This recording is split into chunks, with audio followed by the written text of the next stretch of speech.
Boker Tov, bonjour, bienvenue à notre étude du jeudi matin. Cette semaine, nous terminons le Chumash Shemot, le dernier livre, la dernière paracha du deuxième livre de la Torah. Chumash Shemot, parachat Vayakel Pekudé, avec les deux parachiotes qui marquent le récit de l'aboutissement, de la réalisation du tabernacle, la construction du temple pendant ces années du désert, celui qui accompagnera les Béné Israël dans le désert. Et c'est intéressant de remarquer qu'on finit ce livre dont le thème principal, c'est quand même la sortie d'Égypte et le don de la Torah par la construction du Mishkan. Et je voudrais m'arrêter avec vous aujourd'hui sur justement un de ces éléments qui a permis la construction du Mishkan, qui est cité par le verset dans la paracha de cette semaine. Et essayer de travailler sur une idée forte, j'espère encore une fois suffisamment forte pour nous renforcer face aux difficultés auxquelles on peut être confronté au quotidien. Je voudrais dédier ce cours avec toute la force et le mérite de l'étude collective en public pour la Refoua Shelema de Chaim Ben Mazal Tov, à qui on souhaite les plus grandes brachot. Alors, ainsi que pour le Rav Moshe Ivgi et Betor Shachol Israël. Lorsque les Bnei Israël ont construit le Mishkan, il y a deux versets, deux termes qui sont utilisés par le verset. Il n'y a pas de feuille aujourd'hui, donc il faut retenir à l'oral. Le premier terme qui est utilisé, c'est Kol, toute personne qui est venue se manifester et présenter sa contribution à la construction du Mishkan. Deux expressions. La première, Kol Asher Nadva Rucho Oto. Kol, toute personne, Asher Nadva Rucho, son souffle, pardon. Il a été, je n'ai pas la traduction précise, mais l'esprit, c'est qu'il y a une générosité qui s'est exprimée en lui. Nadva Rucho, il a voulu offrir. Et il y a un autre terme qui a l'air d'être une redondance en apparence, c'est Vechol Ish Asher Nasa Libo.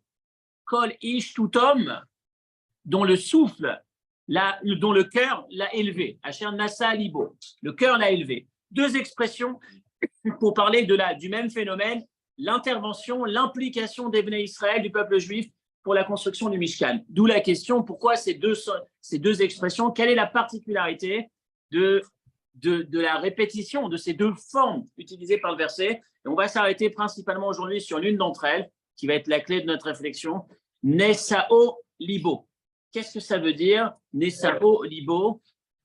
Avoir son cœur qui l'élève, son cœur qui l'élève. Nachmanide Ramban va expliquer. Va nous dire que lorsqu'on est dans le désert, avec une génération qui vient de prendre des siècles d'esclavage rude, où physiquement, ils passaient leur temps à transporter et transporter des briques pour fabriquer du mortier, fabriquer des pyramides. C'est épuisant physiquement, ça abîme la chair. Physiquement, on est abîmé par ce travail. On est tout sauf apte, a priori, à être artiste dans la plus grande finesse de l'art. Vous imaginez les mains de personnes qui ont passé leur vie entière à transporter des briques, à porter lourd, à poser du ciment. On peut imaginer la taille des doigts. On imagine des doigts énormes, gonflés, enflés, usés, coupés, saignants. Enfin, on a tout ce qu'il faut pour imaginer tout sauf la finesse d'un doigt suffisamment fin pour travailler l'or, pour travailler la pierre précieuse, pour travailler le fil, puisqu'on a des tissus extrêmement fins. Il y avait des broderies. Et la question se pose, comment est-ce qu'ils ont fait finalement pour construire, d'où sont venus les artistes experts pour fabriquer les pièces d'œuvres d'art qui étaient présentes dans le tabernacle? Encore une fois, il y a un travail extrêmement fin de tissage, de broderie, etc., avec des fils. Il y avait des tissus qui étaient composés de 7 fils différents, dont des fils d'or, des fils d'argent, mêlés au fil de tissu classique, à les tisser de la laine à partir du mouton, etc. Où est-ce qu'ils avaient l'expérience et l'expertise quelque part pour arriver à faire un travail extrêmement fin? On n'a pas vu qu'à un moment donné, il y a eu un centre de formation l'aéroport ou pas, qui s'est rapproché d'eux et qui leur a dit, tenez, on va vous aider on va vous apprendre tel ou tel métier, vous allez travailler la finesse de tel et tel art. On n'a jamais eu l'école d'art qui s'est présentée dans le désert auprès des Béné Israël. Comment est-ce qu'ils ont fait? Et donc Ramban va nous dire qu'il y a deux parties. Nadva Rucho, l'expression de la première générosité, c'est toutes ces personnes qui sont venues, qui se sont manifestées, qui ont donné. qui ont donné de leur argent, qui ont donné les matériaux, qui ont offert, qui ont fait le don de la matière. Et Nesao Libo, la deuxième expression, c'est celui qui a donné son corps, qui a donné sa personne, qui s'est donné pour y arriver. Et comment il a fait? Comment est-ce qu'on peut arriver? Ok, je suis prêt, je suis très généreux, bénévole, j'arrive, je me présente, je vais travailler, je veux le faire. Mais tu ne sais pas faire. Comment tu fais pour y arriver? Et là, on a cette perle, Nesao Libo, c'est d'être capable de croire en son rêve, de croire en son potentiel et de se dire, même si c'est vrai que dans les faits, je ne sais pas faire, je n'ai jamais fait, mais je sens que je suis capable d'y arriver, je veux le faire, je vais le faire, et voilà que l'histoire arrive, et ils le font, et ils y arrivent. Nesao Libo, c'est ce culot, je vais utiliser ce mot, même s'il n'est pas tout à fait précis, cette chutzpah, on peut appeler ça comme ça, et c'est vraiment là-dessus qu'on va aller aujourd'hui, cette chutzpah, ce courage d'aller là où on ne voit pas du tout comment on va pouvoir y arriver. C'est ce cran qui a permis aux Bnei Israël d'y arriver. Ils se voyaient capables, ils sont partis voir Moshe, ils ont dit, on va y arriver, on va le faire, on sait faire. Enfin, je me sens capable de faire. Je ne sais pas faire, mais je me sens capable de faire. Je veux réaliser ce rêve. Laisse-moi réaliser mon rêve. Et ils l'ont fait, ils ont réussi. Le fait de croire, qu'est-ce qui donne les ailes, qu'est-ce qui donne les forces, c'est de voir l'objectif. De se dire, mon objectif, c'est de faire en sorte que cette maison pour Dieu puisse avoir lieu dans le désert. C'est mon rêve. Et à partir de là, je fais abstraction de tout ce que j'ai pu entendre. Imaginez-vous les milliers de personnes qui leur disaient, quoi, toi qui as fait des pyramides toute ta vie, tu vas te mettre à tisser de l'or, mais ça ne va pas ou quoi? Toi, tu es un incapable. Ils y arrivent, ils y vont. Et je voudrais arriver avec vous aujourd'hui sur le thème du cours, même si j'ai démarré là-dessus. La sortie d'Égypte, être libre, c'est forcément aussi être capable de se fixer l'objectif comme seul curseur, comme seul élément de boussole. L'objectif, le but. Si le but est présent, je sais que ma vie est là pour réaliser ce but, j'y vais. Je voudrais commencer avec vous avec cette histoire. On est en 1944, le 26 novembre 1944. Il y a un train qui arrive à Czestochowa. J'ai abîmé un peu, mais bon, vous avez dans l'histoire, ceux qui connaissent un peu plus l'histoire, un peu mieux, vous arriverez à corriger. Et il y a des adultes qui arrivent dans ce camp de travail, ce camp de concentration. Et il y a quelques enfants. Les enfants ne devaient pas être là. Il se trouve qu'ils ont réussi à se glisser avec les parents. Et ils sont arrivés sur ce camp de concentration. Lorsque les nazis, Marcheman, s'aperçoivent qu'il y a des enfants, le chef, le responsable, hurle sur ces hommes. Mais comment, qu'est-ce que ces enfants font là? Qu'est-ce qu'ils peuvent faire? Qu'est-ce qu'on a besoin d'eux? Pourquoi est-ce qu'ils sont présents ici? Ils servent à rien. Faites-les sortir, emmenez-les, faites en sorte qu'ils disparaissent. Et donc, les hommes s'approchent de ces enfants. Et à la dernière seconde, il y a un enfant, 7 ans, un jeune garçon, qui sort du groupe, qui monte sur une pierre et qui prend la parole. Et qui dit, cher général, je ne sais pas comment est-ce qu'il introduit, je ne comprends pas pourquoi tu dis qu'on ne sert à rien. Moi, l'année dernière, j'avais 6 ans, je travaillais dans une usine, on fabriquait du verre et je portais tous les jours 6 kilos, je ne sais plus, je ne me rappelle plus du montant, de la quantité de verre que j'allais sortir des machines brûlantes et que je transportais de l'autre côté et on faisait ça 15 heures par jour. Et ça, c'est quand j'avais 6 ans l'année dernière. Maintenant, j'ai 7 ans. Pourquoi tu dis que je ne suis pas capable de travailler? Et l'homme entend ça, il est un peu percuté, il va voir ces hommes et il dit, écoutez, gardez-les. Et cet homme-là, cet enfant de 7 ans, il va avoir la vie sauve. Il va être sorti des camps, il va s'en sortir grâce à son premier grand discours. Et c'est un homme qui ensuite va faire énormément de très grands discours, un des plus grands orateurs au monde, le grand rabbin d'Israël, l'ancien grand rabbin d'Israël, le rabbin Israël Meir Lau. Son premier discours, 7 ans, ce discours qui va lui donner ce courage, ce discours dans lequel il a trouvé le courage d'affronter cette menace, qui va lui permettre ensuite d'en faire tellement dans le monde entier, dans tous les publics, pour arriver à ramener les gens, à les connecter à leurs racines. D'où le courage d'un enfant, d'où est-ce qu'il sort cette force? Mais plus important que tout ça, à partir de cette histoire, pour revenir à ce qu'on disait avant, la Gemara va nous dire que le peuple juif, il a 3 qualités. Baïchanim, Rachmanim et Gomle Chassadim. Ce sont des hommes, des gens qui ont honte. Baïchanim, honte. Rachmanim, qui ont pitié, empathiques. Gemilut Chassadim, qui sont généreux. Mais la première qualité du peuple juif, c'est Baïchanim, honte, se faire petit.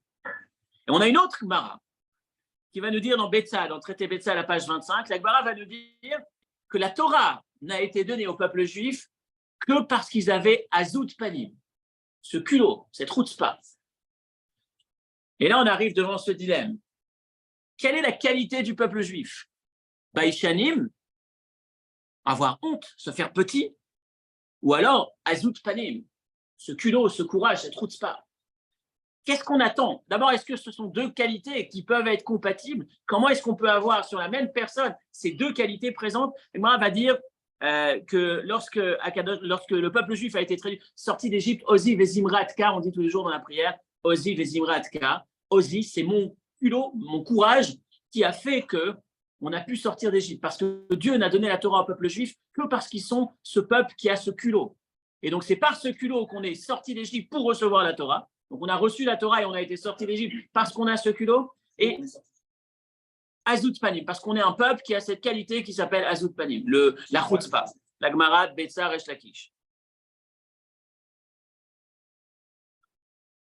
La Gemara va me dire un peu plus loin que le peuple le plus culotté du monde, c'est le peuple juif. Et chez les animaux, comment on peut dire ça, le petit bétail, pas les sauvages, l'animal le plus culotté, enfin audacieux, si on peut dire, c'est la chèvre, on va savoir pourquoi, mais dans les mots, ez, c'est la même racine en hébreu que az, ez et azout, la chèvre. Et le peuple juif donc sera associé d'une certaine manière à la chèvre. Quel rapport, encore une fois, mais surtout la particularité, le point sur lequel on va travailler, c'est le thème, c'est la réflexion de ce matin. On reviendra ensuite donc à la paracha de la semaine et à cette qualité pour sortir d'Égypte, qui est cet élément qui nous permet de nous libérer, d'être capable d'avoir ce courage. Mais la véritable question, c'est la contradiction. Est-ce qu'on peut dire sur un même peuple qu'il est à la fois Baïchan, qu'il a honte, et à la fois Aspanim, qu'il est à la fois culotté, courageux ou presque effronté? Ça frôle un peu. Comment est-ce qu'on peut comprendre quelque part ce qu'on est censé être, selon la manière dont la Torah nous présente, et finalement, de quelle manière est-ce qu'on va où on va placer le curseur dans notre vie à nous? Où est-ce qu'on doit se positionner? Est-ce qu'on doit être Baïchan? Est-ce qu'on doit être Aspanim? Est-ce qu'on doit se retrouver entre les deux? Comment est-ce qu'on peut faire fonctionner les deux? A priori, en tout cas, ça a l'air d'être une contradiction. Et donc, tout ça, avec ce Nessa Olibo, et je préciserai, je rappelle les deux formes de dons qui se sont manifestées au Mishkan, celui qui a donné de l'argent et celui qui a donné sa personne avec ce fameux Nessa Olibo, son cœur qui l'a poussé. Celui-là, on l'appelle Ish. On l'appelle homme. Ish, c'est le terme qui met en avant la valeur de l'être humain. C'est celui qui a cette valeur, qui est capable de croire en son rêve. Mais comment est-ce qu'on le fait? On est Baïchan ou on est Aspanim. Alors voilà la réflexion. Moshe Rabbeinu, on va utiliser Moshe comme exemple. Moshe est l'homme le plus humble qui existe sur terre. C'est ce qui est écrit dans la Torah. Très humble. S'il est humble, on imagine que la qualité de trait de caractère Baïchan, honte, discret, réservé, celui qui ne se met pas en avant, c'est présent chez Moshe. Mais là, on a un midrash qui va nous dire que lorsque Moshe Rabbeinu, Dieu lui dit là-haut, au Sinaï, quand il vient de recevoir la Torah, à l'étape de la loi, Moshe a l'étape dans les mains, et Dieu lui dit ton peuple, il vient de fauter la faute du veau d'or, il veut lui retirer la Torah. Et le midrash nous raconte qu'il y a une dispute qui se passe entre Moshe et Dieu. Moshe reprend l'étape. Dieu reprend l'étape. Et Moshe va se battre avec Dieu pour garder l'étape de la loi pour le peuple juif. Après, il va les casser. Il va faire en sorte que le peuple juif soit épargné, etc. Mais, et la fin de l'histoire, c'est les derniers mots de la Torah, c'est l'école Ayad Achazaka Asher Asa Moshe. Moshe qui a eu cette main forte. Quelle est la main forte? Le midrash va dire devant Dieu, tenir tête, se battre pour le bien-être du peuple juif, pour l'intérêt du peuple juif, en préservant cette étape de la loi. Comment un homme Baïchan, comment un homme réservé, humble, comment est-ce qu'il peut se retrouver face à Dieu et avoir cette force? Encore une fois, on a l'impression que combattre, faire la guerre, ça ne va pas de pair avec celui qui se fait réserver, qui se fait discret. Comment est-ce qu'on peut faire fonctionner les deux? Et pourtant, c'est ce qui est rapporté sur Moshe. Alors, la boussole qu'on va essayer de déterminer aujourd'hui, la direction, à travers une histoire, un jour, des disciples du Rav Israël de Rouginaire, on l'appelait, ils étaient ensemble en train de faire Farbringen, en train de partager une réunion chassidique. Vous connaissez la force d'une réunion chassidique quand ce qu'on appelle une réunion chassidique, c'est se retrouver ensemble, dire les chaïm ensemble, chanter ensemble, s'inspirer ensemble, se renforcer, partager des mots de Torah ensemble. Et ça a une énergie très forte. On dit encore plus fort que ce que l'ange Michael est capable de faire. Le fait qu'on soit ensemble et qu'on se souhaite des bénédictions, etc., etc. Et ils étaient en train de partager la nourriture qui était présente. Et le Rav passe devant, leur maître passe devant, et il voit qu'ils sont devant la nourriture. On va dire que la réunion n'a pas l'air ne lui plaît pas. Et donc les élèves lui disent mais je ne comprends pas pourquoi tu nous regardes de cet œil-là. On a vu qu'il y a quelque chose qui ne va pas, mais c'est toi-même qui nous a enseigné, n'est-ce pas, l'importance de se retrouver ensemble et de faire un Farmagen. Alors le Rav leur dit voilà le commentaire. Il y a 2 mots dans la Torah, il leur pose la question. Il y a 2 mots dans la Torah qui sont parfois utilisés pour exprimer la plus belle chose qui existe sur Terre et parfois utilisés pour exprimer la plus basse des choses, la chose la plus impure qui existe sur Terre. Est-ce que vous connaissez ces mots? Et les élèves réfléchissent et ils ne trouvent pas comment est-ce que les mêmes mots sont utilisés pour ce qu'il y a de plus élevé et en même temps ils sont utilisés pour ce qu'il y a de plus bas. Il dit oui. Lorsque Moshe Rabbeinu va préparer l'étape de la loi, l'expression du texte qu'utilise le texte, c'est Pesol Lecha. Rappelez-vous de ces 2 mots. Pesol va tailler, prépare la pierre, Lecha pour toi. Prépare la pierre qui va ensuite permettre de rédiger, de préparer l'étape de la loi, les secondes tables de la loi. Pesol Lecha. Et il y a les mêmes mots dans les 10 commandements. Le 3e, je crois, des 10 commandements, c'est Lo ta'ase lecha. Le 2e et le 3e, je ne sais pas. Lo ta'ase lecha pesel. Tu ne fabriqueras pas pour toi d'idole. Lecha, pesel, c'est les mêmes mots, les mêmes lettres. Pesol, lecha, dans un ordre différent. Comment ces mots, d'une part, vont exprimer ce qu'il y a de plus élevé, l'étape de la loi, et en parallèle, ce qu'il y a de plus bas, pesel, l'idole, l'idolâtrie, ce qu'il y a de plus impur, l'extrême opposé d'étape de la loi. Il dit c'est très simple. Le curseur, il est qu'est-ce que tu as en premier? Si c'est pesol et ensuite lecha, ou si c'est lecha et ensuite pesol. Quelle est la différence entre les 2? Si dans ta vie, le point de départ, c'est Pesol, l'objectif. Si dans ta vie, l'essentiel, c'est la mission, le sens. Je dois préparer l'étape de la loi. Pesol, je dois préparer cette étape. Lecha, ensuite, il y a mon intérêt qui intervient. Il y a ma place, moi qui vais réaliser cette chose. Là, c'est ce qu'il y a de plus sacré. Mais si le premier élément, c'est Lecha, c'est d'abord, je veux trouver ma place. Et ensuite, Pesol, ensuite, je ferai ce qu'il faut. Je ferai ce qu'il fait, ce que j'ai à faire. Mais la première des choses, le point central dans ma réflexion, c'est moi, ma place. Ça, c'est ce qu'il y a de plus bas. Donc, deux éléments, tout dépend où est-ce que je vais placer, où est-ce que je place le curseur, où est-ce que je place la priorité. Est-ce que ma réflexion peut avoir 2 attitudes quelque part? Quand on parle par exemple, des bonnes midotes. Une bonne mida. Qu'est-ce que c'est qu'une bonne mida? Un bon trait de caractère, on appelle ça une bonne mida. Mais c'est bizarre parce qu'en trait de caractère, c'est trouna en hébreu. On avait vu ça il y a quelques temps. Mida, qu'on utilise habituellement pour dire un bon trait de caractère, une bonne mida, midot. En vérité, mida, ça veut dire une mesure. Trouna, c'est le trait de caractère. On ne parle jamais de trouna tova, de bonne qualité, de bon trait de caractère. On parle de bonne mesure. Parce qu'un trait de caractère, il n'est jamais bon ou mauvais. Exclusivement mauvais ou exclusivement bon. Il est potentiellement bon comme potentiellement mauvais. Tout dépend de la mesure que tu vas y mettre. Qu'est-ce qu'il me parlait tout à l'heure de Maïmonide? Le centre. Je dis, c'est le thème d'aujourd'hui. Tout dépend de la mesure. Il y a des situations où la mesure, elle doit être justement l'humilité. Si c'est pour mettre en avant mes qualités devant les autres, comme ce qu'on vit à notre époque, où aujourd'hui, il y a une expression en hébreu, si tu n'as pas de photo, tu n'y as pas fait. Il n'y a pas de photo, tu n'y étais pas. Tu n'es pas un homme si tu n'étais pas publié. S'il n'y a pas été liké ou posté, tu n'existes pas. Si tu es de ça, effectivement, à ce moment-là, c'est à ce moment-là qu'il faut te mettre en retrait. Mais si par contre, il y a l'objectif de ta démarche, c'est Pesol d'abord, c'est la mission, c'est l'intérêt. On va voir l'illustration. Qu'est-ce que c'est que finalement Baishan? Qu'est-ce que ça veut dire d'avoir honte? Cette honte, qu'est-ce qu'elle représente finalement? C'est quoi le trait de caractère ou la bonne mesure du trait de caractère Baishan?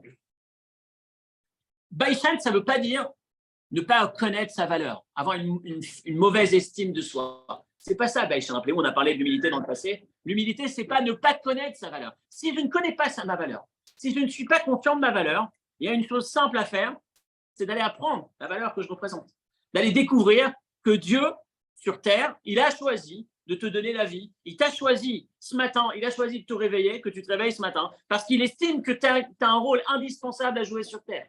Apprends à découvrir ta valeur et tu verras que ce sera réglé. Baishan, ça ne veut pas dire la guérison quelque part. Lorsqu'on ne connaît pas sa valeur, c'est de la découvrir. L'humilité, ce n'est pas de découvrir ma valeur, ce n'est pas de faire disparaître ma valeur, pardon. C'est connaître ma valeur, mais malgré tout ne pas m'en servir pour me mettre au-dessus des autres. connaître ma valeur, être conscient de qui je suis, être conscient du potentiel, mais sans force, sans pour autant m'en servir pour me mettre au-dessus des autres. Baïchan, c'est cette qualité. Et effectivement, le bon dosage du Baïchan, c'est effectivement lorsque ma réflexion,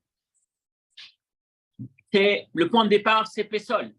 J'ai une mission, j'ai un rôle à jouer, ma vie compte, j'ai quelque chose à faire, il y a quelque chose qui m'appelle.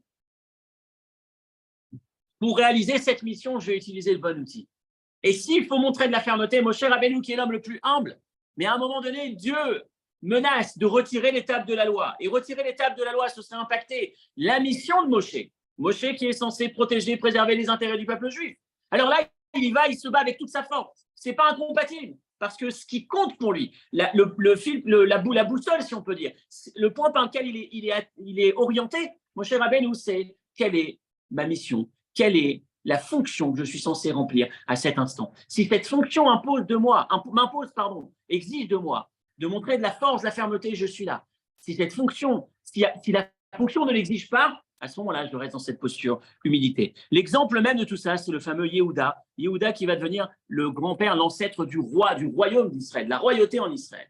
Yehuda, le mot Yehuda, rappelez-vous, la traduction du mot Yehuda, l'étymologie, c'est Hoda, Toda. C'est merci, mais c'est plus que merci. Rappelez-vous, on a fait des cours dessus dans le passé. C'est aussi modé, c'est je reconnais, je te concède, je suis d'accord d'admettre l'erreur que j'ai faite.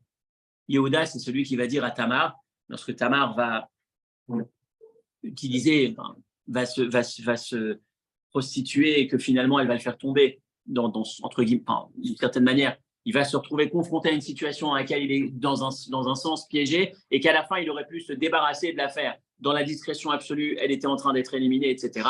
Et lui, il va stopper tout ça et dire, elle a raison, c'est de ma faute, je reconnais, j'exprime, j'ai pas peur d'accepter, écoutez bien, j'ai pas peur d'admettre mon erreur.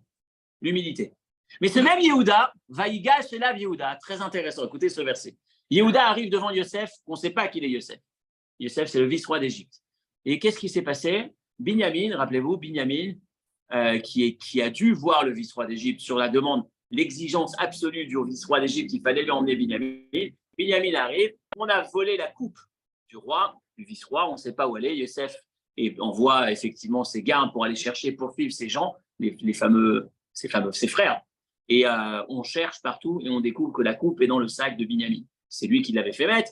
Donc, Binyamin doit maintenant être esclave chez le vice-roi d'Égypte. Et Yehuda, à ce stade, il intervient. Vaïgash Elav Yehuda. Yehuda arrive devant Yosef, le vice-roi d'Égypte, et il lui dit, mais regardez, avec fermeté, avec force, hein, il fait trembler. Mais le point sur lequel je vais m'arrêter, c'est, à part la force et la guerre, il va lui dire, regarde, je suis quelqu'un d'extraordinaire. Yehuda, il va dire, je suis talentueux. Non, pas du tout. Non, regardez. Non, voilà.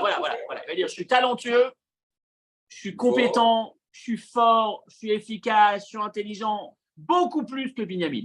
Alors, regarde ce que je te propose. Binyamin, tu le laisses repartir chez son père, et moi, je reste esclave chez toi. C'est un deal.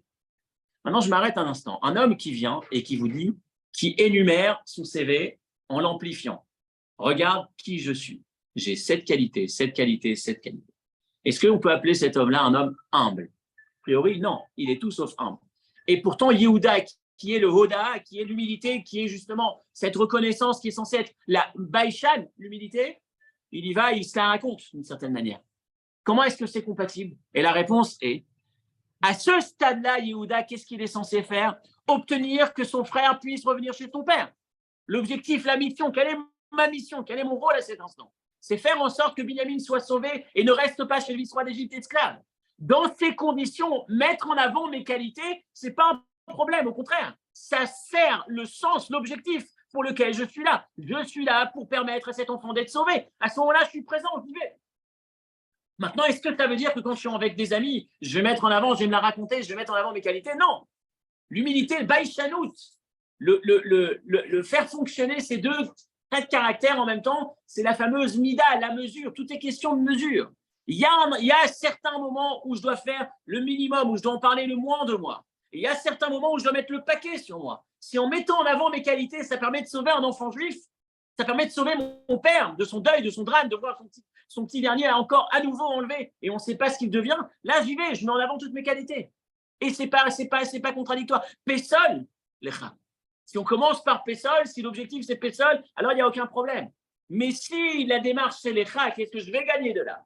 Et vous savez, cette phrase, combien est-ce qu'elle est importante pour moi? Combien de fois j'ai répété que dans la vie de tous les jours, il y a deux philosophies. Il y a toujours est-ce que je me regarde au centre ou est-ce que je regarde ma contribution au centre? Ce que je peux faire, ce pourquoi je suis là. Il y a deux manières de regarder la vie. On les a résumées en deux mots, Pessol, lecha, ou lecha, Pessol. Où est-ce que je place le lecha? Est-ce que je le passe en premier ou en deuxième? Et d'une certaine manière,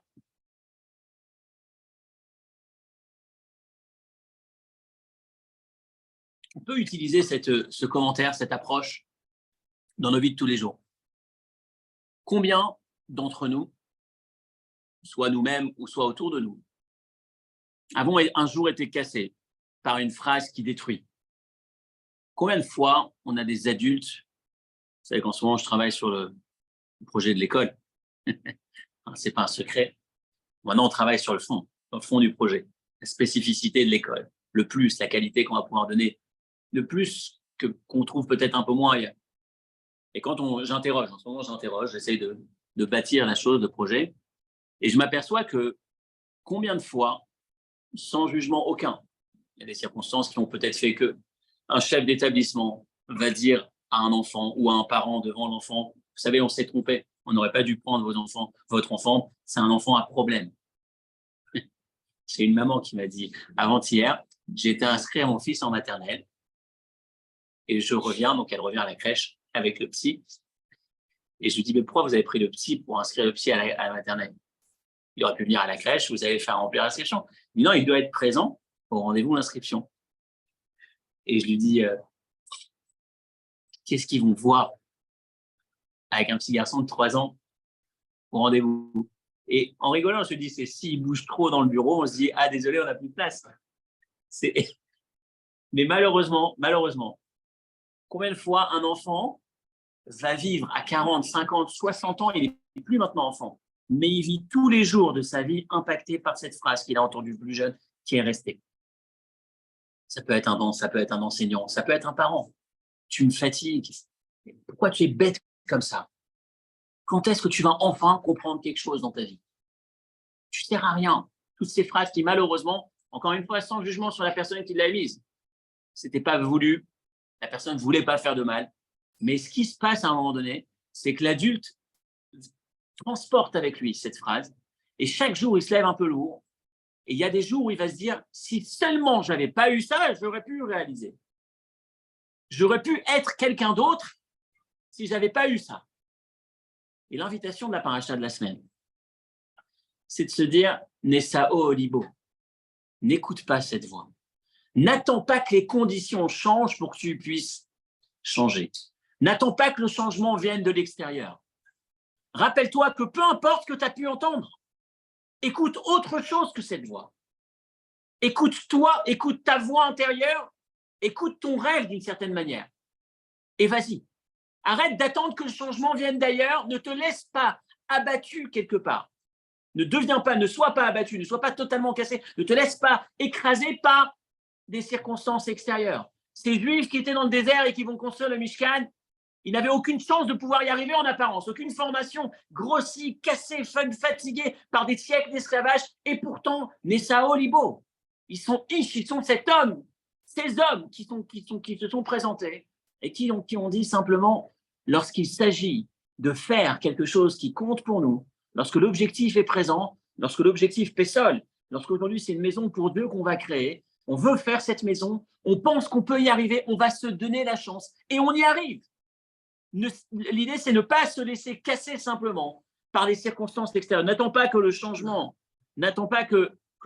se fasse à l'extérieur, sois toi le changement. Et un de ces exemples, c'est Batia, la fille de Paro. Rappelez-vous l'histoire de Batia. C'est des exemples qu'on a dans l'histoire quand on prend comme ça. On résume un peu le Chumash Shemot, le deuxième livre de la Torah. On va du début jusqu'à la fin. Le début du Chumash Shemot, c'est une jeune fille qui se balade au bord de l'eau, au bord du Nil, et qui entend un bébé qui pleure. Vous connaissez l'histoire? Ce bébé, c'est Moïse, Moshe, le premier libérateur du peuple juif, le plus grand des libérateurs du peuple juif, qui est en bébé dans le panier en osier dans lequel sa mère l'a glissé posé sur le Nil parce que malheureusement, le pharaon menace de le tuer. La fille de Paro, Batia, passe à côté, entend la voix d'un bébé qui pleure. Vatika Retamata, elle tend son bras et elle arrive à rattraper le panier, sauver Moshe du Nil.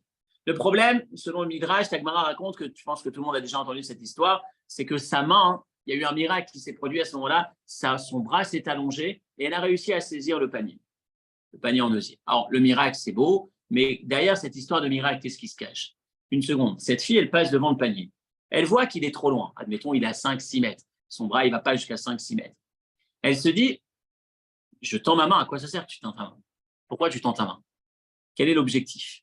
Et la philosophie de la fille de Paro, au moment où elle sauve Moshe, notre premier maître, notre premier sauveteur, Moshe Rabbeinu, comment est-ce qu'il est sauvé? Par une femme qui se dit, je ne sais pas si je peux ou pas, mais peu importe si je peux ou pas. Ma mission à ce moment-là, c'est d'essayer de sauver cet enfant. Je fais le maximum.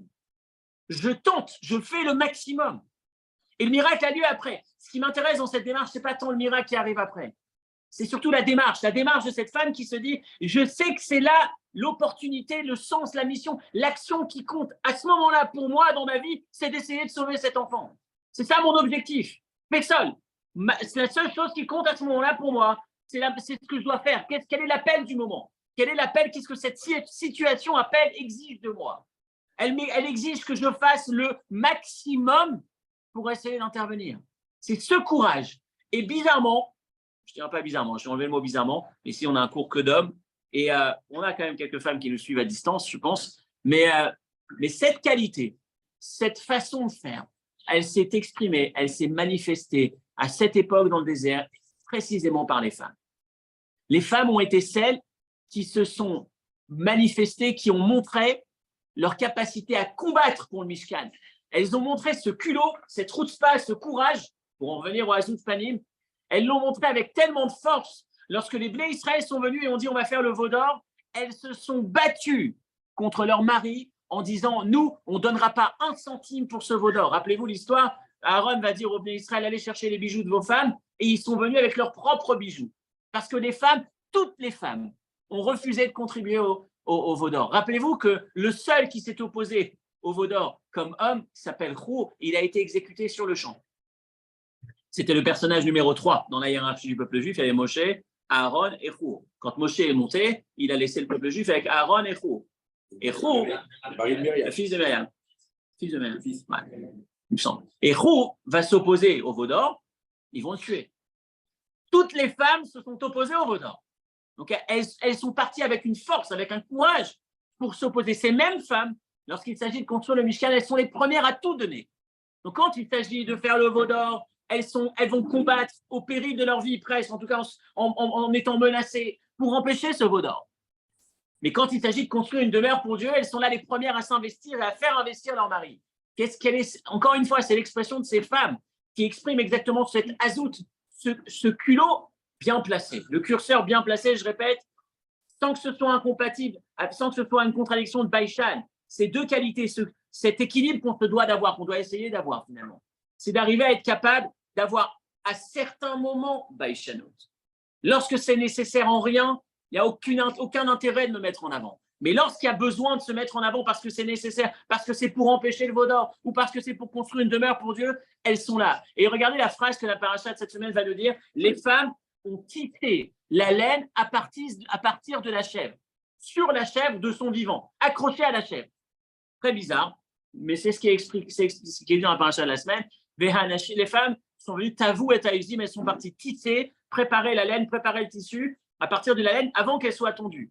Alors les Chachamim posent la question, à quoi ça représente? Qu'est-ce que ça représente? L'explication technique, c'est qu'il y aurait une qualité dans cette laine qui serait différente parce qu'elle a été tissée alors qu'elle était encore connectée à sa source, ça donne un tissu de qualité différente. Mais pourquoi avoir besoin de préciser? Il y a un commentaire qui dit, très intéressant, Tavou et Taïzim, rappelez-vous ce qu'on a dit tout à l'heure sur la chèvre.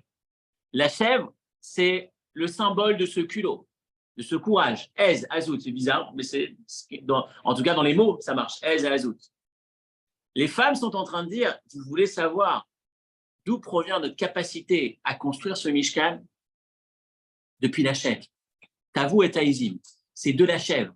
On prend cette qualité c'est ce trait de caractère, ce dosage de courage qui fait qu'on est capable de combattre contre le veau d'or et de nous battre, de nous investir totalement pour arriver à la construction de ce Mishkan. C'est effectivement la capacité d'être capable, lorsque je souhaite changer, améliorer le monde, rendre ce monde un monde meilleur, ne jamais avoir la honte présente. Loa Baishan Lamed, vous savez l'expression qui dit le Baishan, celui qui a honte, c'est pas celui qui apprend. Parce que celui qui a honte, c'est celui qui dit je pose pas de questions. Parce que si je pose une question, les gens vont croire que je connais pas. Donc je pose pas de questions. Donc j'apprends jamais. Loa Baishan Lamed. Si l'objectif, c'est, si aujourd'hui tu regardes ton intérêt en premier, les rats, si c'est d'abord ta posture, ton image, alors tu n'apprendras jamais. Parce que tu ne pourras pas poser de questions, parce que si tu poses une question, on va penser que tu es plus faible, que tu es moins intelligent, etc., etc. Mais si ton objectif, ce n'est pas toi, c'est aujourd'hui, tu as besoin d'avancer, c'est l'objectif. L'objectif, c'est que j'apprenne. J'ai besoin d'apprendre, je pose la question. Moshe Rabbeinu, il descend du veau d'or, une fois qu'il a obtenu le pardon, son visage brille. Il a un visage qui brille. Et la Torah va nous dire, il mettait un masque. Il se voilait lorsqu'il arrivait devant les d'Israël, mais lorsqu'il allait devant Dieu, il retirait le masque. Et c'est cet équilibre entre l'humilité ou pas l'humilité. J'ai oublié le commentaire. Le Kli Yakar. Le Kli Yakar va expliquer. Le Kli Yakar va nous dire, lorsque Moshe est devant le peuple juif, il brille. Pourquoi son visage brille? Parce qu'il a une qualité supérieure. Il est grand, il est devenu plus grand. Et là, il met son voile, il met son masque. Pourquoi il met son masque? Il n'y a pas de raison que je montre ma grandeur devant le peuple juif. Il n'y a aucun intérêt. Donc, je reste dans ce symbole d'humilité. Le masque devant cette lumière, devant ce visage qui brille, c'est un symbole d'humilité. Devant le peuple juif, à quoi bon manifester ma grandeur? Ce n'est pas nécessaire, je masque. Maintenant, lorsqu'il s'agit d'aller chez Dieu, lorsqu'il entrait au Ohel Moed, et là, il allait parler avec Dieu, il allait apprendre la Torah, il allait apprendre de Dieu, là, on enlève l'humilité. Pourquoi on enlève l'humilité? Parce que là, il est justement présent avec toute sa force. Je veux apprendre, je veux connaître, je pose mes questions, je n'ai pas peur de dire que je ne connais pas. Rappelez-vous, il sait pas, Dieu va lui montrer une pièce de feu, Dieu va lui montrer la menorah en feu, Dieu va l'aider à fabriquer la menorah. Moshe n'a pas peur de dire à Dieu, j'arrive pas, je ne comprends pas ce que tu me dis. L'essentiel étant toujours d'être orienté vers le sens, l'objectif. Si l'objectif c'est que je puisse construire ce Mishkan, si l'objectif c'est que je puisse apporter la parole de Dieu sur terre, avoir honte ou ne pas exprimer, ne pas être présent et poser mes questions, ça ne me permettra pas d'y arriver. Et donc là, je viens avec force, je viens avec vigueur. Et c'est un peu le message qu'on a autour du tzitz. Le tzitz, vous savez, ce vêtement un des vêtements du Kohen Gadol, c'était comment vous appelez ça? Une plaque qui était posée sur son chapeau, on appelait ça le tzitz, qui était sur le front. C'est intéressant que l'effronterie, ça parle de front. En hébreu, azut pani, on parle aussi du front. Azut metzach, le front élevé d'une certaine manière. On dit que le tzitz, cette plaque qui était posée au niveau du front du Kohen Gadol, elle réparait l'effronterie déplacée. Et qu'est-ce qu'il y avait écrit sur cette plaque? Kodesh Lachem, sacré, saint pour Dieu. Et c'est exactement ça, la réparation ou le bon curseur, le bon équilibre avec cette effronterie. Si ton effronterie, elle est Kodesh Lachem, si tu utilises ce culot pour atteindre l'objectif, si ce que tu as présent devant tes yeux, c'est le sens, c'est la mission, alors effectivement, c'est parfait, ça devient sacré et il n'y a aucun problème, c'est à utiliser dans ce contexte. Mais si tu retires cette plaque, si on enlève ce symbole, si l'objectif de cette effronterie, c'est simplement l'écart pour mettre en avant ta place, qu'on parle de toi, que tu puisses exister, mais sans qu'il y ait l'intérêt d'abord qui prime, à ce moment-là, c'est mauvais. Donc le tzitz répare. Comment est-ce qu'il répare? Parce que le bon dosage, encore une fois, la bonne mida, la bonne mesure, le bon emplacement de l'effronterie, c'est lorsqu'elle sert l'objectif, lorsqu'elle sert la cause, lorsqu'elle me permet d'avoir des ailes et d'arriver à atteindre l'objectif, alors que je suis peut-être cassé de ce que j'ai entendu, je ne me sens pas capable, mais justement, ça me donne ce courage, Pessol, alors à ce moment-là, c'est sacré. Et dans l'esprit, pour terminer, se fixer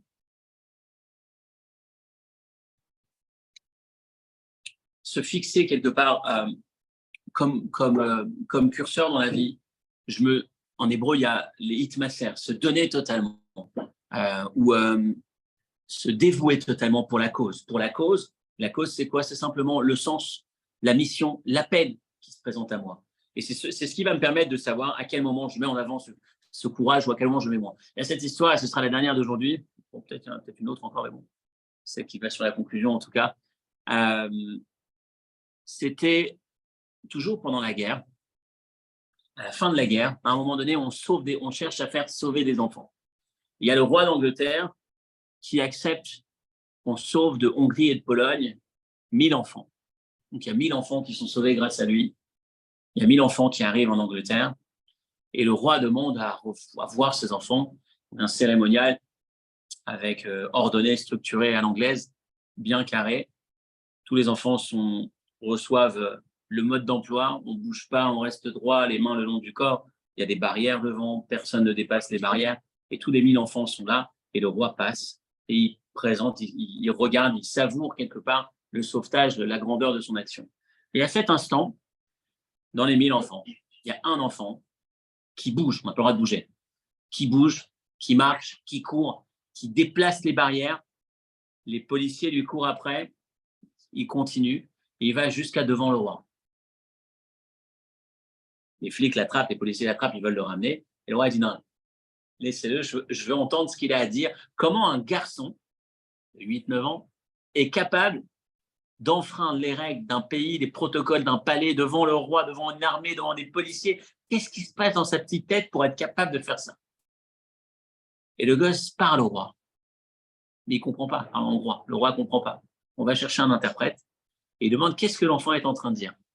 Et l'interprète dit, l'enfant est en train de vous dire, merci beaucoup de vous être préoccupé de nous sauver la vie. Je vous suis éternellement reconnaissant. J'ai une demande à vous faire. Est-ce que vous ne pourriez pas avoir 2 billets en plus pour sauver mon père et ma mère qui sont restés de l'autre côté et toutes les nuits, je n'arrive pas à dormir, ils me manquent terriblement, je veux les voir à mes côtés.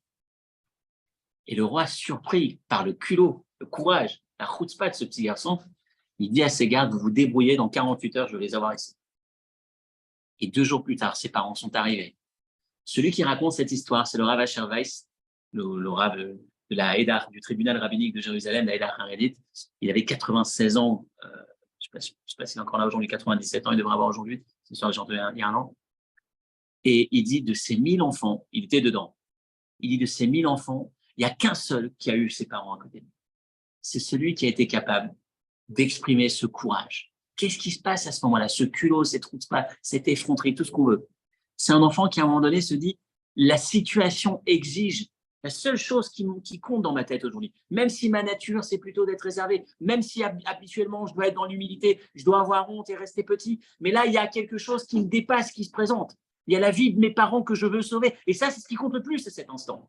Ce n'est pas moi, même si c'est pour lui, mais c'est le projet, c'est le rêve, c'est le sens. C'est cet appel qui va faire qu'il va développer tout ce courage, tout ce culot et pouvoir y arriver, pouvoir y parvenir. À notre niveau, ce qu'il nous faut, ce qu'on voudrait retenir, on parle de liberté, on arrive à Pessah. On termine le livre qui parle de la sortie d'Égypte, de la libération, l'exode, la sortie d'Égypte. Et on arrive à ce Nessao Libo, Nassa Liban, le fait de Ish, cet homme qui a réussi à Nassa Liban, malgré tout ce qu'on a pu lui dire, tu es un incapable, tu n'arriveras jamais à tisser de l'or, tu n'es pas un artiste, tu n'as pas des mains d'orfèvre, il ne faut pas rigoler. Il a dit, peu importe, moi, ce qui compte pour moi, j'ai un rêve. Il y a une action qui compte, il y a un projet qui compte, c'est servir, créer une maison pour Dieu. Et je sens que je peux y arriver, même si je n'ai jamais été à l'école. Je vais me donner la chance d'y arriver. Je vais avoir cet azout, ce culot.